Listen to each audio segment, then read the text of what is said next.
Hello, and welcome to Life Matters, the program where we engage life issues with critical thinking and a biblical worldview. Life Matters is an educational outreach resource of Assure Women's Center in Omaha, Nebraska. We're honored to host a variety of guests within the pro-life movement, each bringing their own unique perspectives, experiences, and backgrounds. The views and opinions expressed by our guests do not necessarily reflect those of Life Matters, Assure Women's Center, or our affiliates. Our goal is to foster open, thoughtful dialogue around life-affirming issues and equip listeners to stand for life. Welcome to Life Matters. I'm your host, Toni Clarke, Executive Director of Assure Women's Center in Omaha. Today, I'm joined by Nate Grasz, Executive Director of Nebraska Family Alliance. We're recording this interview on January 22nd, just one day after the deadline for introducing bills in Nebraska's 2026 legislative session. Nate is here to help us understand what's happening in Nebraska right now, how national developments are shaping life issues, and what this moment means for protecting women, families, and the unborn. Nate, welcome back to the program. Thanks so much, Toni. It's great to be back with you. Good. So, Nate, the bill introduction deadline just passed yesterday. As we begin this legislative session, what life-related bills have been introduced? Yeah, well, this is a really busy but important time of year. The Nebraska legislature is in session. Senators are at the Capitol. They've been introducing hundreds and hundreds of bills. If anyone ever has trouble falling asleep at night, go to the legislature's website, do some bill reading. There is a lot that has been introduced, but nothing could be more important, right, than working to protect life in our state. And lawmakers have some really important opportunities to do that this year. And so there's just a few new bills that touch on this issue that have been introduced, but also a number of carryover bills from last year that we're still working to try to advance this year. But in terms of new legislation that has been introduced, one pretty unique one, and also one that we're really concerned about, and that's LB 1161. And this bill, in short, would make it so that minors in Nebraska would be able to obtain abortions without parental consent. And that's something that is incredibly dangerous to families, to young girls, and to the lives of preborn babies. And so this bill, 1161, would change existing statutory requirements around informed consent and the age of majority, and make it so that if a minor in Nebraska is pregnant, they do not need parental consent for medical or healthcare decisions, including abortion. And, you think about the type of situations that young women might find themselves in when they are pregnant. They could be in an abusive relationship, or even human trafficking. Yeah. And this essentially is making it so that an abortion could be performed on them without the parents consenting or even knowing that their daughter was pregnant. And so that's an incredibly dangerous bill, one that we're going to be opposing and encouraging others to oppose as well. But on the flip side of that, we're going to be supporting LB 1242. And this is a brand new bill that would actually allow child support to be enforced beginning in the first month of pregnancy. And, that's significant for a few reasons. But really, it's acknowledging that is a life, that is a child in the womb. They don't magically become human or a child when they're born. They're already a child. They're already a human being that should be cared for. And so this ensures that fathers are invested in supporting the life that they have created, supporting the mom, supporting the baby. And so that's really an important thing for continuing to advance a culture of life and ensure that our laws reflect that and that families can thrive in our state. Mm-hmm. That's good. I was thinking about the LB 1161 as a mom. I mean, to me, that's just ridiculous that the state would try to allow my minor child to have basically a surgery without parental consent. I think about the long-term consequences that we're starting to see, or that we do see, for young ladies that have had abortions, and for a mom to know that or not to know that her daughter could potentially have these long-term effects, or when she starts to be depressed or suicidal and have no idea why, because she's been able to have an abortion without her parental consent. It's just unthinkable to me. Well, that's exactly right. And you think about it, and right, I mean, there are all sorts of things Hmm. that kids can't do Yeah. without mom and dad, having a say. Even taking a Motrin at school, cops, all these things, right? But then this bill says, well, if they're pregnant, they Yeah. actually don't need mom and dad's consent anymore. But it's those moments, right? I mean, these are hard, tragic Yeah. situations, but Yeah.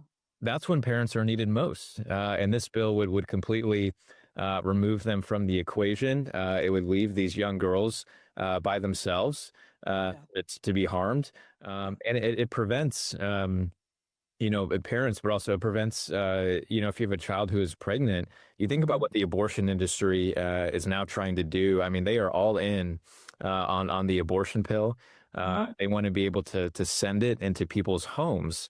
Yep. And so you could have situations where the abortion industry or an abusive partner is forcing a young woman into an abortion, ending the life, potentially of your grandchild Yeah. without you even knowing. No. I mean, that should never be allowed to happen. We need to make sure that we're strengthening and upholding parental rights, that we're coming alongside these women and providing them with actual care and support, like is happening across our state.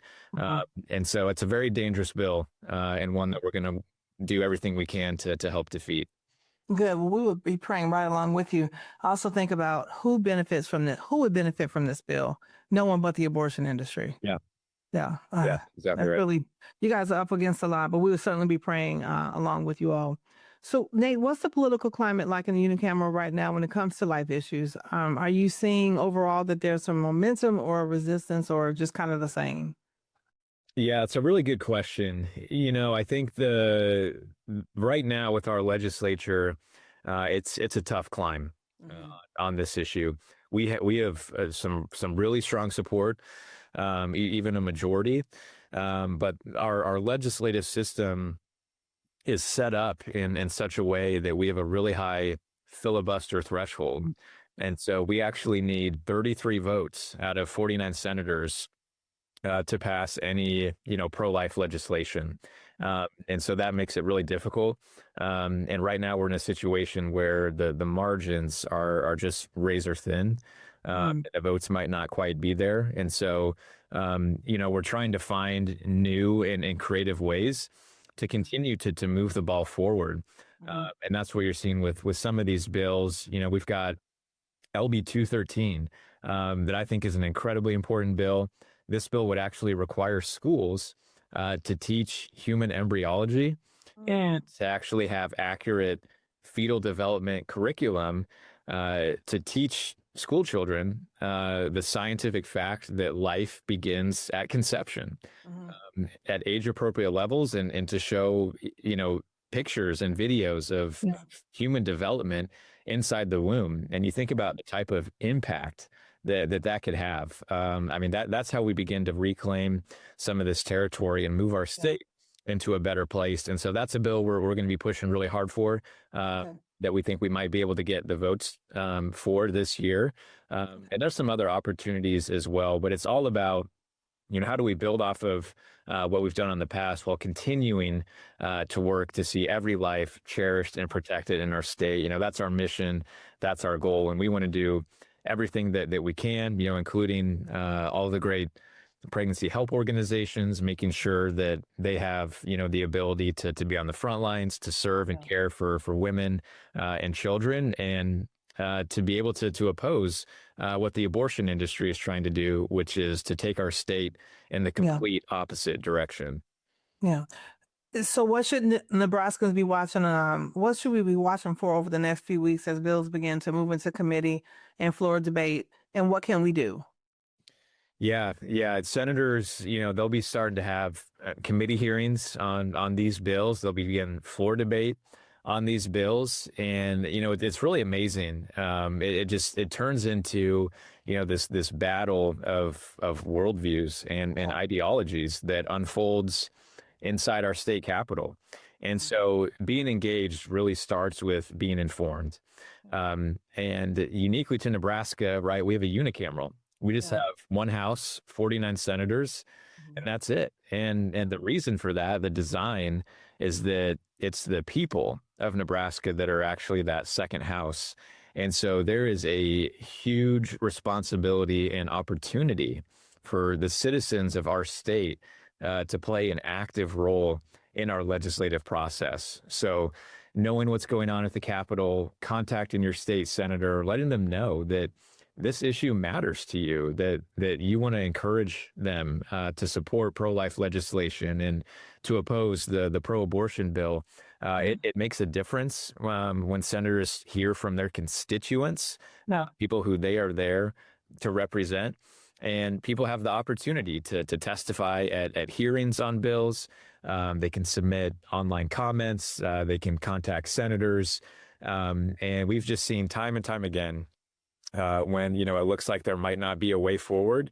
And we see people step up. We see people praying. We see people contacting senators, and God makes a way. And so we're continuing to do all those things. And, we're excited about what God might do, but we each have a role to play. Absolutely. So on your website, are there instructions or information about the bills that you all are supporting or opposing? Yeah, we have a bill tracker on our website, nebraskafamilyalliance.org, and you can see all the bills, that we've talked about and more, all the pro-life bills. You can get the information on the bill, what it would do, why it's good or bad, and also how you can contact your senator in support or opposition of legislation. So we try to make it simple and easy for people to get the facts, get the information that you need, and be empowered to go out and use your voice to make a difference for life in our state. Life Matters is the program where we engage life issues with critical thinking and a biblical worldview, and it is a ministry of Assure Women's Center. Join us throughout January as we honor every precious life. You can invite a speaker for Sanctity of Human Life Sunday or request free digital materials for your church's use. We also look forward to 40 Days of Prayer, February 18th through March 29th. Be part of this united season of intercession. Visit firststeptolife.com for more information. Welcome back to Life Matters. I'm here with Nate Grasz of the Nebraska Family Alliance, and we're talking about what's happening right now in Nebraska and across the nation when it comes to protecting life, supporting women, and advancing a culture of life. So Nate, looking nationally, we're seeing some states more aggressively trying to expand abortion while others are strengthening their protections.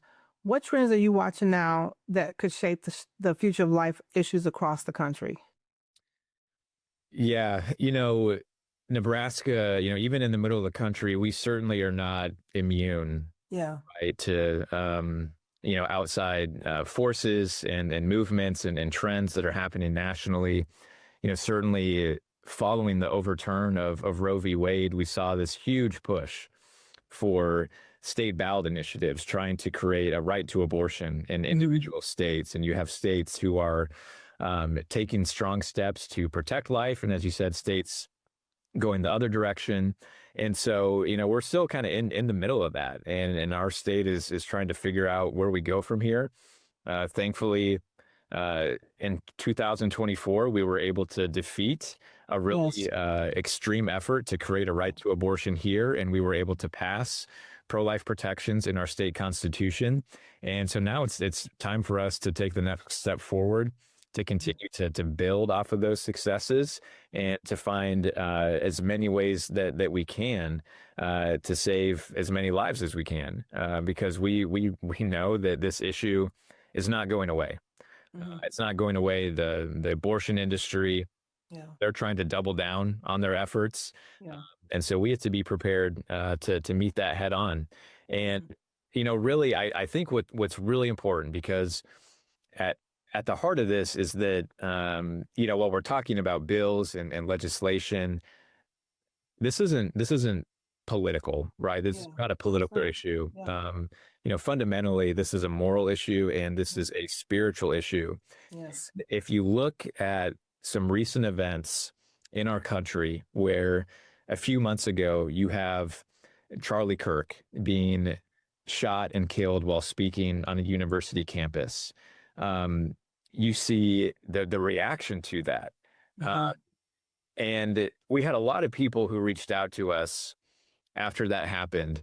And I think to me, why this felt so different was that ultimately, I think what we were witnessing was our culture publicly executing a Christian for saying what we believe. And people applauded. And so, we are long past the days where even the abortion industry said that abortion should be safe, legal, and rare. And rare. I mean, they celebrate it, they promote it. They spent $20 million trying to write it into our state constitution as a fundamental human right. And so I think the hard truth here is that we have to care more about saving babies from abortion than the abortion industry cares about increasing their bottom line. Yeah. And they care a lot. Yeah. But we have to be prepared to step into these battles and conversations out of love, to speak the truth and to be there for women and families in our state. Absolutely. Absolutely. Well, once again, we're just, as a pregnancy center director, we're just grateful for the work that you all do. There's some things that we can do. We can serve the girls that come into our doors, but you guys are doing some of the heavy lifting as well, trying to protect us by placing laws in place that will protect the girls that we serve and just life in general. So we're really grateful for what you all are doing. I want to talk a little bit about something that happened in November of last year. Governor Pillen signed an executive order restricting taxpayer dollars from going to abortion providers. For listeners who may not have already or have not followed that announcement closely, can you explain what this executive order actually does? Yeah, Toni, this is so important. And what a great victory that we had here a few months ago with this executive order that defunded Planned Parenthood and all abortion providers of Nebraska taxpayer dollars. And this is really important for a lot of reasons, right? But fundamentally, taxpayer dollars should never be used for abortion. And so what had been happening was we have laws that prohibit taxpayer funding for abortion. So abortion clinics in Nebraska cannot use taxpayer dollars to perform an abortion. At the same time, they were continuing to receive millions of dollars in taxpayer funding, primarily through Medicaid. So abortion clinics would just say, okay, we'll take all of your taxpayer dollars. We just won't use that money for performing an abortion. But we know how this works. Money is fungible. It's taxpayer dollars going to the same exact entity, the same organization that is performing abortions. And this executive order put an end to that by saying if you perform abortions, you do not get any taxpayer dollars. No longer can you just say we won't use it for an abortion, but if you perform abortions, you don't get any taxpayer funding. And so that's a huge deal. And if you look at what has happened in other states, I don't think enough people realize the extent that the abortion industry has relied on taxpayer funding. I mean, it is significant. And so we've seen in some states when that stream of taxpayer funding dries up, it's actually led to abortion clinics closing.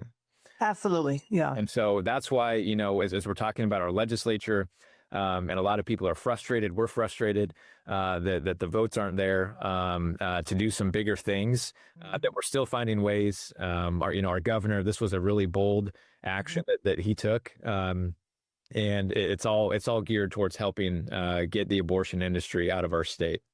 Okay. So just to clarify, from my own knowledge. So before the executive order, abortion clinics were getting it just through Medicaid.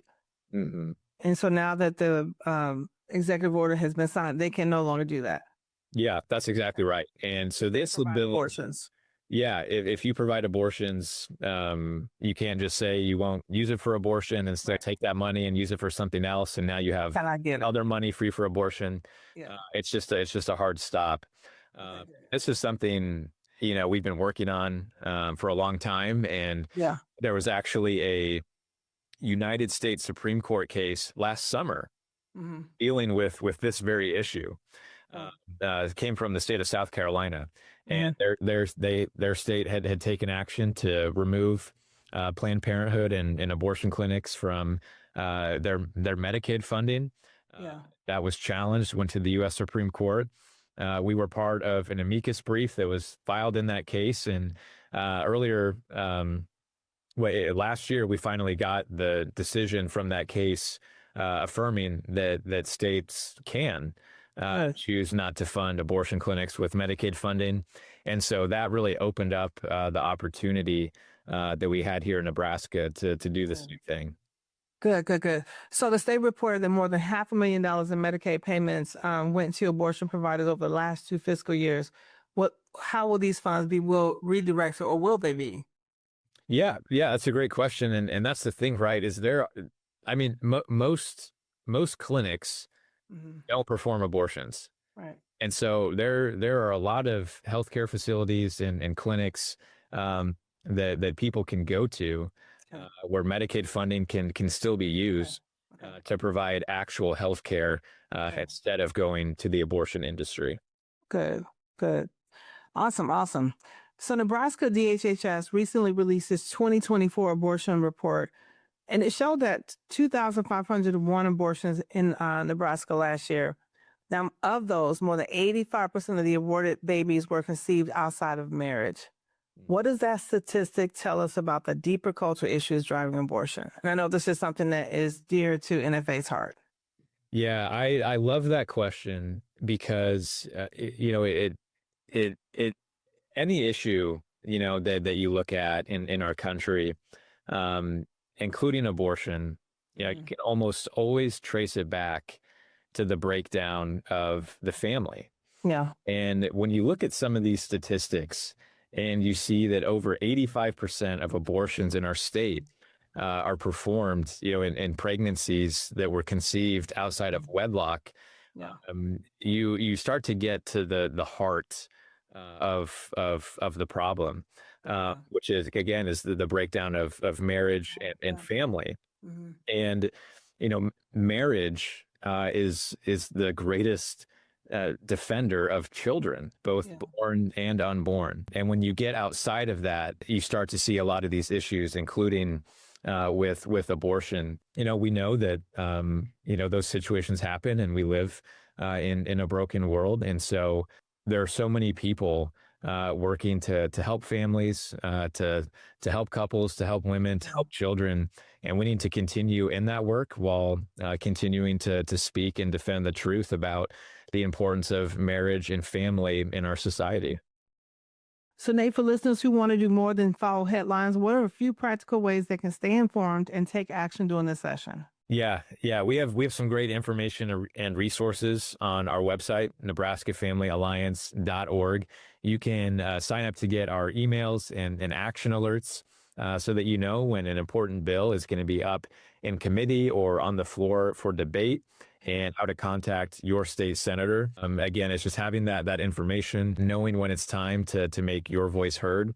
And I'll say not taking it for granted. What a privilege and responsibility we have to get to be a light and a voice for truth at this moment in history. And I think the worst mistake we can make is thinking that it doesn't matter or that someone else will do it for us. But if the people who have been given the truth aren't willing to speak it and to take action, then who will? We've been put here, at this time and in this place to get to bear witness to the truth about life, about marriage, about family. Yeah. And even if our culture or our government seem to be going the opposite direction, then how much more important is it that we still be willing to do what we can to be salt and light in our culture. Yeah. And we can rest, I think, in the knowledge of the truth that God is faithful, and the calling that we have is not to be successful. It's not to be popular. It's not to have political power. It's to be faithful, to speaking the truth and to showing love to our neighbors. And this is just another way, another area that we can do that. Absolutely. Thank you so much. Once again, that's NebraskaFamilyAlliance.org. If you'd like information about how you can be involved in this session or how you can be praying for Nebraska Family Alliance, NebraskaFamilyAlliance.org.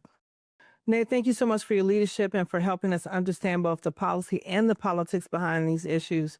Thank you for joining me on Life Matters, and I look forward to talking to you again after the legislative session is over, if that's okay with you. Oh, absolutely. We'll be there. And thanks so much, Toni. We're just so grateful for you and your team, and our state is a better place because of the Assure Women's Center. Yeah, ditto. Ditto. Thanks so much. Life Matters is an educational outreach resource of Assure Women's Center in Omaha, Nebraska. To learn more about the ministry of Assure, visit firststeptolife.com. That's firststeptolife.com. There you can learn about the many services we provide, including how we come alongside abortion-minded mothers and empower women to choose life for her and her baby, as well as find our most current broadcasts and all of our past episodes. Join us throughout January as we honor every precious life. You can invite a speaker for Sanctity of Human Life Sunday or request free digital materials for your church's use. We also look forward to 40 Days of Prayer, February 18th through March 29th. Be part of this united season of intercession. Visit firststeptolife.com for more information. That's firststeptolife.com. Thanks for listening to Life Matters. Join us again next week at the same time right here on BOT Radio Network.